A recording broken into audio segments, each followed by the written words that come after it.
Richard and Blossom, they've been fighting non-stop. Fighting. Every time she comes back from a big shop, it is fight. I don't know why. I mean, they've called their pastor, they've called their parents, they've called everybody. And I know they love each other as a husband and a wife couple.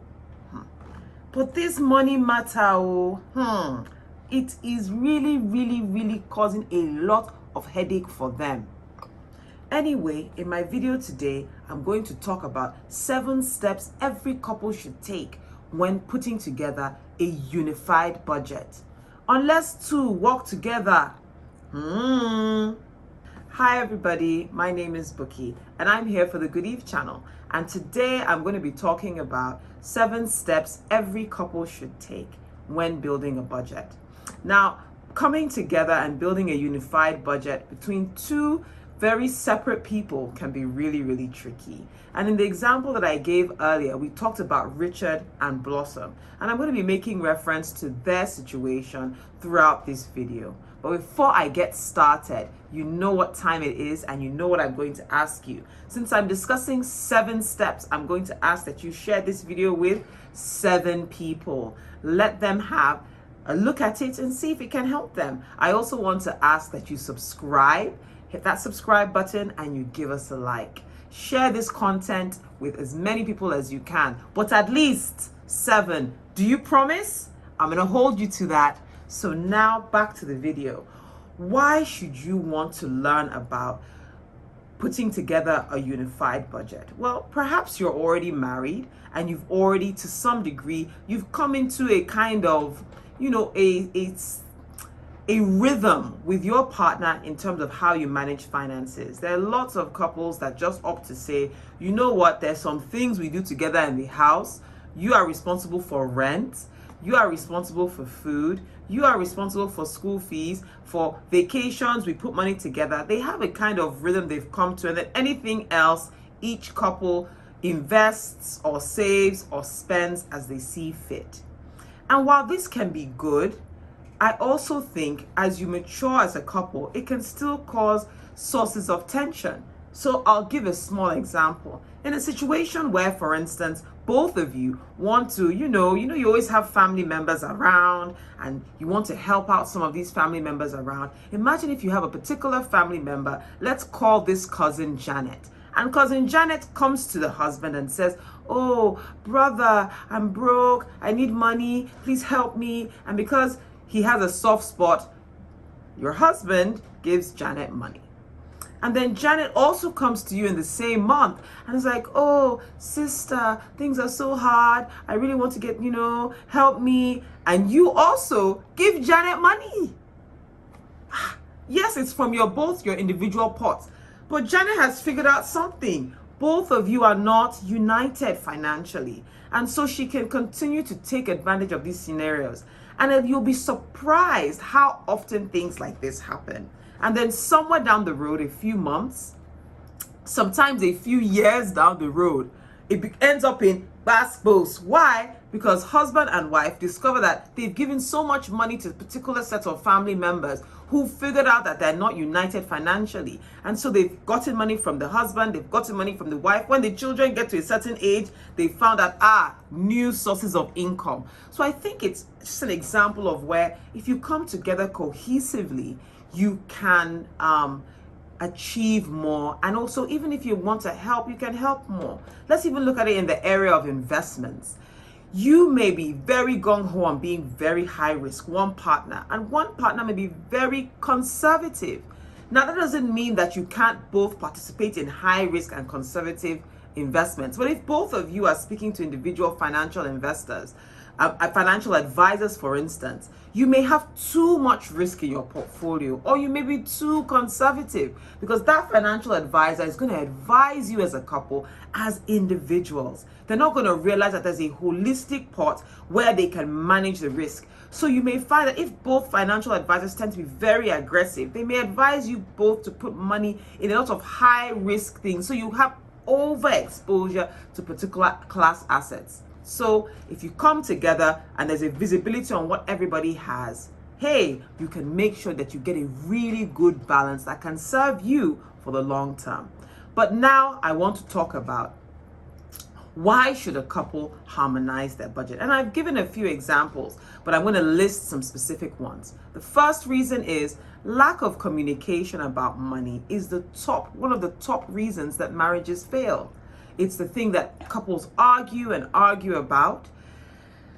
Managing of expectations around money, that's part of the communication. So you think, oh, this money is coming in, his leave allowance is coming in, we'll use it to save for our rent. But he's thought he's going to use it to put towards that new car he's been dreaming about having. He's not thinking about the rent. And you're really worried about that. You would prefer for that to be set aside first. That tension can build and build and build. And before you know it, boom, something happens. So lack of communication about money is one of the top reasons marriages fail.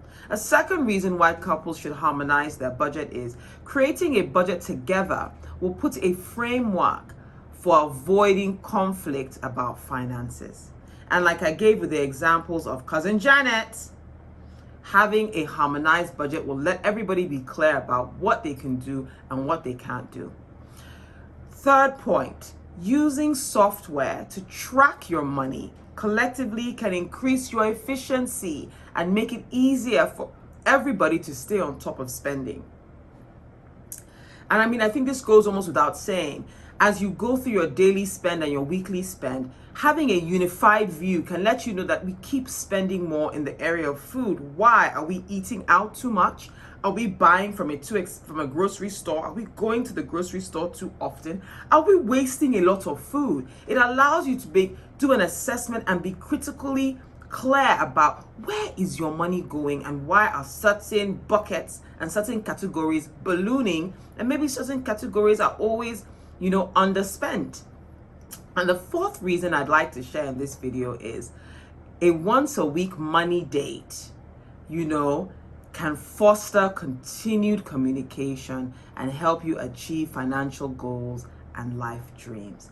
And I think having that budget together and working with a harmonized budget together, even with all the tension and the pain that it causes initially, creates a scenario where you guys can bond and get closer. You can work together as a team. You can improve, and you can align your dreams. It may be through this process that it becomes clear that your dream has always been to vacation or to retire in a beach community, or perhaps his dream is to retire in somewhere that's very cold and wintry and snowy. So you begin to explore those dreams and refine those dreams and begin to put aside and work towards those dreams. Even working together may expose that both of you are not earning enough money to achieve the dreams or the goals that you realize you've set for yourself. And once that becomes clear, you can also begin to work together as a team to get additional certifications, to begin to look for opportunities, job opportunities, business opportunities, and you're always looking out for each other. There's a saying in the scripture that says, one will slay 1,000, but two can slay 2,000. The advantages of working together as a team has an exponential benefit. It's more than just times two. Its effect is a multiplier effect. So now I'm going to get to the key steps that you should take when you're harmonizing and building a budget. So this first step is you should set SMART goals. SMART is S-M-A-R-T. And so the S stands for your goals should be specific. And by specific, you need to state your goal in a few well-chosen words. For instance, we want to own a house in the Bahamas. Measurable. How will you know you've achieved your goal? So what are the measures to know that this goal you want, you've achieved it? And how much will it cost? So it's clear to you what you need to do to put money together to achieve that goal. Achievable. It must be something you can accomplish financially given your means. So the question should be, can we save that much given our current and predicted future income? And that's why I talked about earlier that you begin to realize if you're both really under earning for what you really want to achieve, you need to put in together a plan to double, 2x or 3x your income. Realistic. So even if it's achievable, does it make sense in your situation? I mean, the question should be, what will we have to give up? And is that okay? So sometimes in order to increase your income, so for instance, if you sit down as a couple and say, you know what, I want to be 2 times as wealthy as Bill Gates. Well, we have to understand that as at today, Bill Gates is divorced from his first wife. And what did it cost him to get there? Are you ready to pay that price? Now, that doesn't mean automatically because Bill Gates is divorced, you would be divorced. But, you might have to swim in some very unsavory waters. And those things can take a toll on your relationship. So remember that the goal is not necessarily money in and of itself, unless that's your goal, but think beyond your goal, beyond the cost of the price of what you want, but to the lifestyle or those things that you want. There may be many ways to achieve that lifestyle without having to sell your soul or mortgage relationships, especially your marital relationship. And then the final point is it needs to be time-based, i.e. your timeline will tell you whether this is a short, medium, or long-term goal. The question fundamentally that you answer with the time-based part of setting your goals is, how long will this take? Step 2, determine your net income. This is very, very key, and it requires a lot of trust and honesty. Net income is after, for instance, taxes. If you're someone who's self-employed, is after you've taken out all your expenses, or if you pay yourself a specific salary, that is your net income after the taxes you're supposed to remit to the government. It's very important that you pay your tax.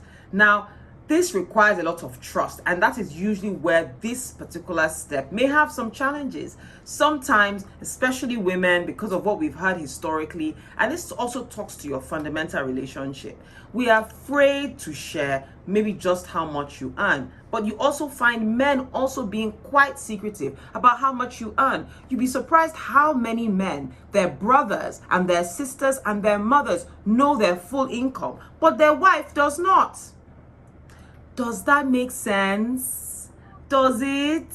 You're supposed to be one. So this is where you have to just take that leap and tell the truth, the whole truth, and nothing but the truth. So determine your net income, because that's a very important figure in terms of planning your future.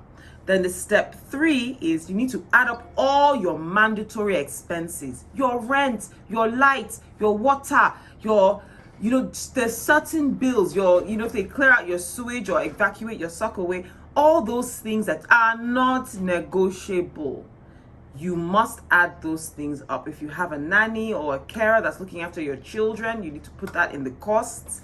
All those things that are expenses that are compulsory. I'm not talking about the wants. Oh, I must go on a vacation every year. Sorry, that is not a mandatory expense. That is a luxury. And there's room for that, but you start first. Step 3 is about adding up all your mandatory expenses. Step 4, you need to calculate what you need to save. And this is very, very important. Here at Good Eve, we always talk about the importance of saving and investing before we now get to, spending for wants and living that lifestyle or doing something extra. So really putting a priority on savings is important. Now, when you say calculate what you need to save, this is where as a couple you need to come together as well.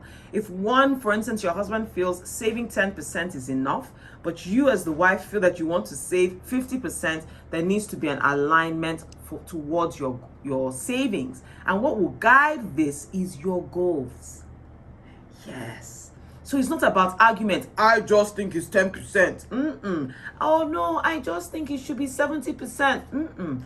See, don't let it get that emotional. Go back to your goals. That's why the step 1 is so important. If you look at your goals and you realize this is what we're trying to work towards, it will even become very clear to both of you. This is what the minimum we need to save to achieve that goal. And so you don't all have to over save and over invest. You can just do what it is you need to do to achieve that goal. You see, this will help you.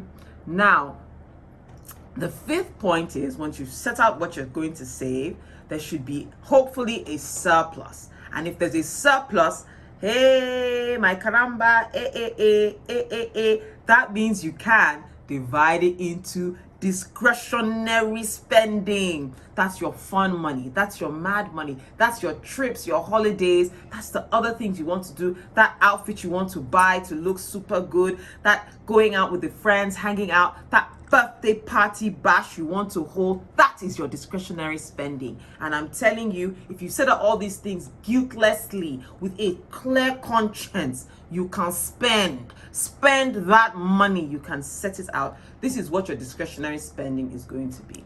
So step 6 talks about you need to select a budgetary software. Please don't keep this budget in your brains. That is another opportunity for unnecessary arguments. Please don't do it. You will regret it. The arguments will never end. Make sure this thing is written down. So the first technology is paper. But the second technology is actually tech. You can use Excel, you can use Zero. There's so many different budgetary softwares that you can use to track your expenses. I recommend that you use one that both of you can have access to. For instance, my husband and I started tracking ours in Google Sheets. So we can both see as we get income in, we update it on the sheet. Both of us can see it. It's constantly being updated. And I'll be honest, for now, that is still what we use. Perhaps somewhere down the road, we may develop a software as this group progresses, or partner with another company that we find that can offer us the kind of robustness that we need. But I definitely want to say, make sure you're using a budgetary software to track and templates to track all these things that are agreed. There should be a tab for your goals. There should be a tab for the financial implication of those goals, for your expenses, for your spending. And then once you have your targets, there should also be a place for you to update how are you going about this spending. How's it, as they will say, how it started and how it's going. Finally, I want you to review this budget often. Set up a weekly money date.